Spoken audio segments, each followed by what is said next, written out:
Good morning. এখন বাজে হচ্ছে সকাল 9:30 আর কিছুক্ষণ আগে ঘুম থেকে উঠেছি।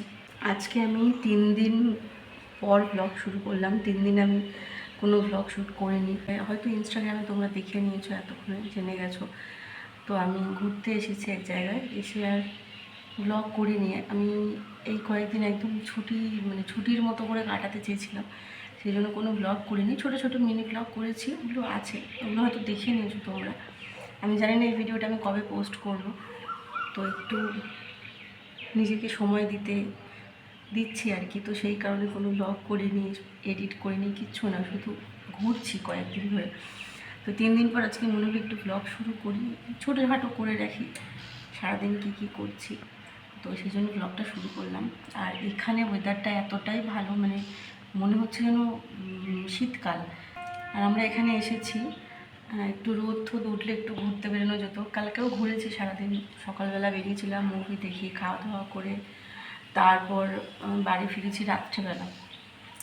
তো আজকেও বেরোনোর প্ল্যান ছিল, কিন্তু বৃষ্টি হচ্ছে 3 দিন ধরেই। আমরা এখানে 3 দিন আছি। ট্রেনে যখন ছিলাম তখন থেকে সেই যে বৃষ্টি শুরু হয়েছে, এখনও পর্যন্ত বৃষ্টি হয়ে যাচ্ছে। আজকে 3 দিন হলো বৃষ্টি হচ্ছে। তো কালকে ওই বৃষ্টির মধ্যেই বেরিয়েছিলাম। আজকে যদি এরকম বৃষ্টি হয় তো আজকে আর বেরোনোর ইচ্ছা নেই। আমার বৃষ্টির মধ্যে জল কাদা একদম ভালো লাগে না। কালকেই আমার বেরোতে চাইছিলাম না, কালকে সবাই মিলে মুভি দেখতে গেছিলাম। তো কালকে আমি বলছিলাম আমি থাকি রুমের মধ্যে, তো ওরা সবাই বললো যে একা একা থাকবি, চল আমাদের সাথে ঘুরে আয়, কেমন লাগবে একা একা। তো ওই জন্য গেলাম ওদের সাথে। তো আজকে যে বৃষ্টি হলে আজকে আর কোথাও বেরোবো না। ভাল লাগছে 3 দিন যেন একটু অন্যরকম জীবন। কোনো কাজ না, কোনো ব্লগ না, কোনো এডিট না, কিছু না, শুধু একটু নিজের সাথে সময় কাটাচ্ছি। তো এই ঘুম থেকে উঠলাম কিছুক্ষণ হলো, এখন একটু বসি টসি, তারপর দেখি সারাদিন কী করি, তোমাদের সাথে একটু একটু করে শেয়ার করবো যতটুকু পারি। চলো দিনটা শুরু করা যাক। বাইরেটা এত ভালো লাগছে, জানলাটার কাছে আমি বেশিরভাগ সময় দাঁড়িয়ে থাকি। চলো সকালটা শুরু করা যাক। আজকে সকালে আর তেমন কিছু আমি খাবো না, তো এই বিস্কুট খাবো, 2-3টে খেয়ে আর জল খাবো ব্যাস। আজকে একটু খাওয়া দাওয়া হয়ে গেছে ব্যাস।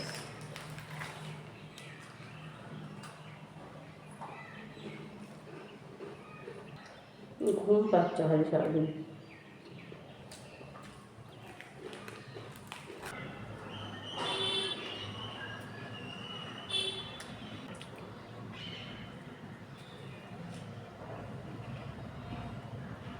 প্রত্যেক দিন তো আমি ব্লগ শুরু করি ভয়েস ওভার দিয়ে, কিন্তু আজকে ব্লগটা ভয়েস ওভার দিয়ে শুরু করিনি।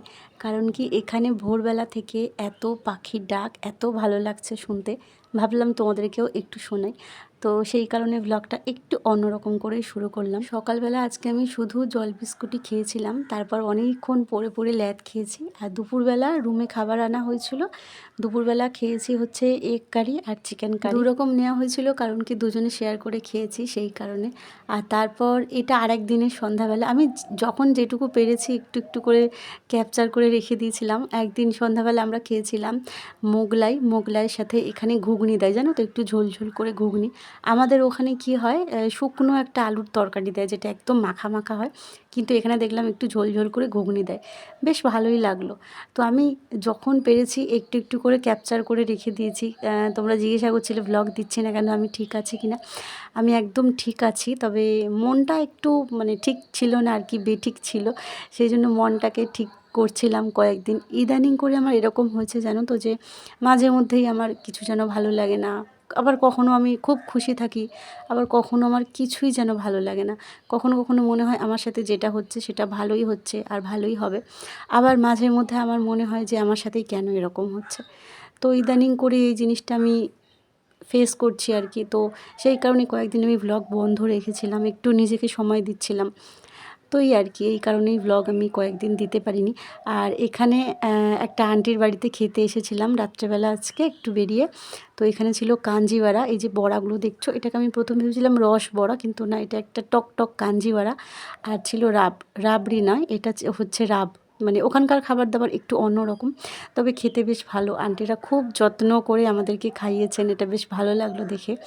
আর ওখানকার খাওয়া দাওয়া একটু অন্যরকম, জানো তো, মানে ওখানকার মানুষজন বেশি রুটি পরোটা, মুগ ডালের কচুরি, আরও অনেক কিছু, আর সমস্ত কিছু বাড়িতে বানানো, মানে নিমকি, আলুর চিপস, মানে সমস্ত কিছু আন্টি সব বাড়িতে বানিয়েছে। চালের পাঁপড়, মানে কিনে এখানকার মানুষজন খুবই কম খান, সব কিছু বাড়িতে বানানো। আমরা যেরকম সব কিছুতে ভাত খাই দুপুরবেলা রাত্রেবেলা, যেরকম ভাতটা আমাদের প্রত্যেকের বাড়িতে হয়, এখানে সেরকম প্রত্যেকের বাড়িতে কচুরি, লুচি, তারপর আলুর পরোটা বা মুগ ডালের পরোটা, এই সমস্ত কিছু হয়। ভাতটা এখানকার মানুষ খুব একটা খান না। তো ভাত আমাদের এখান থেকে অনেকটা দূর থেকেই রুমে আনা হচ্ছিল কয়েকদিন ধরে। আমি একটু ভাত খেতে ভালোবাসি সেই কারণে, মানে দিনে একবার হলেও আমার ভাত চাই। তো সেই জন্য একটু দূর থেকে ভাতটা আনা হচ্ছিল। তো এটা হচ্ছে পরদিন সকালবেলা, সেদিন রাতের পর আর কোনো ব্লগ করিনি, আবার পরদিনে একটুখানি শ্যুট করেছিলাম। কী হয়েছে আমি নিজেই বুঝে উঠতে পারছি না। মানে ভাবো, আগে প্রত্যেক দিন ব্লগ শ্যুট করতাম, এডিট করতাম, প্রত্যেক দিন ব্লগ দিতাম। এখন একটা ব্লগ আমি কবে করেছি, সেই ব্লগটা আমি আজকে এডিট করে উঠতে পারছি, ভয়েস ওভার দিচ্ছি। মানে আমার ওই যে বলে না, মন মানসিকতা ভালো না থাকলে কিছু ভালো লাগে না, কোনো কাজে মন দেওয়া যায় না। কিন্তু আমার কাজটা কন্টিনিউ করতে হবে, এটা আমার কাজ যেহেতু। এবার থেকে আমি প্রত্যেক দিন ঠিক করেছি জানি তোমরা আগেও আমাকে বলেছো যে এই নিয়ে কতবার বললে। আমি চেষ্টা করব জানো তো, একটু মাথাটা ঠিক করে নিয়ে নিজেকে একটু সামলে উঠি, আমি চেষ্টা করব। তো এইটা হচ্ছে পরদিন সকালবেলা। সেদিনটাতে তো কোনো ব্লগ করিনি। সকালবেলা বলতে দুপুর করে আমরা খেতে এসেছিলাম। এখন বাজে হচ্ছে 2:30, দুপুর 2:30 কি 2:45 এরকম হবে। তো এই রিসর্টটাতে আমরা এসেছিলাম খেতে। এখানেও বাঙালি খাবার পাওয়া যায়। আর জায়গাটা এত সুন্দর, চারিপাশটা এত সুন্দর, এত ফুলের গাছ, বাগান বিলাস ফুল গাছ। ফুল তো আমার ভীষণ ভালো লাগে। তো ভর্তি পুরো সাজানো গেটের কাছ থেকে। জায়গাটা সত্যিই ভীষণই সুন্দর। আর এই গোলাপগুলো এত বড় বড় ছিল। পাশে একটা কুয়ো ছিল, জল তোলার যে কুয়ো, অনেক দিন পর আমি দেখলাম। আর জায়গাটা সত্যিই ভীষণ সুন্দর। আমরা আগের দিন যেখানে খেতে গেছিলাম, তো সেখানে মানে পুরো বাঙালিয়ানা আর কি, মাছের ঝোল, মানে যা চাইবে সেটাই পাবে। এখানেও বাঙালি খাবার আছে, কিন্তু তবে ওইটার মতো সেরকম না। এখানে মাছ আমি দেখলাম না মেনুতে। তো আমাকে মেনু কার্ডটা দিয়ে বলেছিল কি খাবি। তো আমি পছন্দ করেছিলাম ফুলকপি রোস্ট, ওটা 1 বাটি ছিল, ওটা দুজনে শেয়ার করে খেয়েছি। আর সাথে নিয়েছিলাম হচ্ছে মাটন রোগান জোশ। কারণ কি এখানে থালি ছিল না, যেরকম ওখানে একটা বেঙ্গলি থালি নিয়েছিলাম, সাথে একটা রুই পোস্ত নিয়েছিলাম, কিন্তু এখানে সেরকম ছিল না। এখানে আমি দেখলাম চিকেন আছে, মাটন আছে, আরও ওই কী বলে পালক পনির, তারপরে হচ্ছে মানে সবজি, অনেক রকমের সবজি, মাশরুম, এই সমস্ত কিছু আছে। বাঙালি যেরকম মাছের ঝোল ভাত সেরকমটা এখানটা ছিল না। তবে রান্নাবান্না কিন্তু ভীষণ ভালো ছিল। সবাই মানুষজনও খুব ভালো, ব্যবহার খুব ভালো।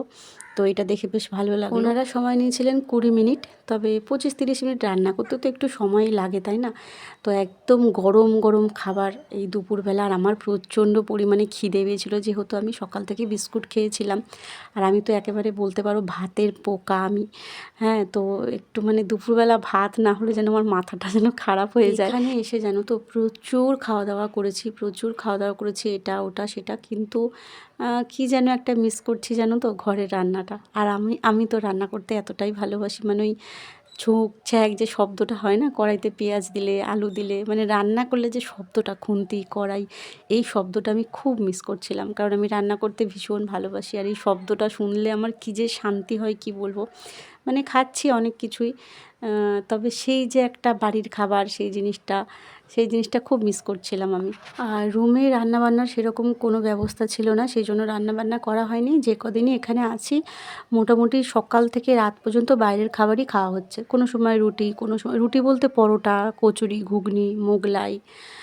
কোনো সময় একদিন তো খেলাম রুই পোস্ত, বেঙ্গলি থালি খেলাম ওই রেস্টুরেন্টটাতে। আর তারপরে একদিন খেয়েছিলাম ওই যে তোমাদেরকে দেখালাম একটা দুপুরবেলা ডিম ডিম কারি আর চিকেন কারি ভাত, এটাও খেয়েছিলাম।